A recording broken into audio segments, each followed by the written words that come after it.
Muscle cramping during a race or after the race can be extremely painful. And that's why it's important that we do whatever it takes to prevent muscle cramping, and also, if we do suffer from cramping, to know what to do while we cramp. Hi everyone, my name is Victor Iscaino. I'm a high performance coach. And in this video, I'm going to cover what to do after your race, after you cross the finish line and you start cramping, how to treat it, and what to do just after the race when it comes to cramping or preventing more cramping. Now, this is part 3 of a 3-part series. On the first one, I covered kind of what to do to prevent cramping in general, the things you do while you train, and all of the little things that you can do so when it comes to race day, you don't suffer from cramping. And then on part 2, I covered more what to do during the race. The day of your marathon, for example, what do you do right before? What do you do during the race to prevent the cramping? And how do you treat a cramp if it does happen during your race? And on this part, which is part 3, what do we do once we finish the race? What do we do after we cross the finish line? And here it is. So it shouldn't happen if you do the necessary things to prevent it in the first place. But let's say it happens anyway, or if it happens to one of your friends. So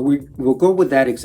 You did everything to prevent it. You're not suffering from cramping, but your friend that finished right behind you is suffering from severe cramping because he didn't listen to the first or second part of this video series. And let's just say he's cramping really bad. So the first thing you want to get him to do is to breathe deeply, remain calm. Secondly, you want to make sure that he's still hydrating. So he should have gotten a water bottle right at the finish line. So make sure to remind him or her to continue to hydrate. And the third thing is to help them stretch. That's going to help them a lot with the cramping. And if there's someone like a physical therapist or a chiropractor, that's going to be even much better because they know what they're doing. For example, when I was cramping the last time I finished a marathon, it was a chiropractor that helped me stretch. What he did was just kind of offer resistance in the muscles on opposite ways. So if I was pushing forward with my foot, he would create resistance forward and back. Same thing to right and left, just different pulls and pulls, offering a little bit of resistance. That seemed to do the trick. Just stretching and pushing and pulling in different directions. It felt much better right away. So that is the third one. In severe cases, the person suffering from cramping might need an IV. I've been in that scenario after an Ironman. I was suffering from severe cramping all over my body, and the only thing that helped was to get an IV because my body was just not absorbing the electrolytes and the fluids orally. So once I got an IV, that alleviated everything. It was quite a miracle right away. Hopefully you or your friend doesn't have to go through that. It's extremely painful, but yes. So those are the items that I covered, are making sure that when you finish the cross line that you're drinking water, that you're breathing and relaxing, that you're getting help in the stretching, and in severe cases, you might need medical attention, which will be getting an IV. All right. I hope you find these tips helpful. Don't forget to subscribe. And if you're interested in a free 16-week marathon training plan, click on the link below, get your free plan. And thank you for listening. Till next time, please stay triumphant.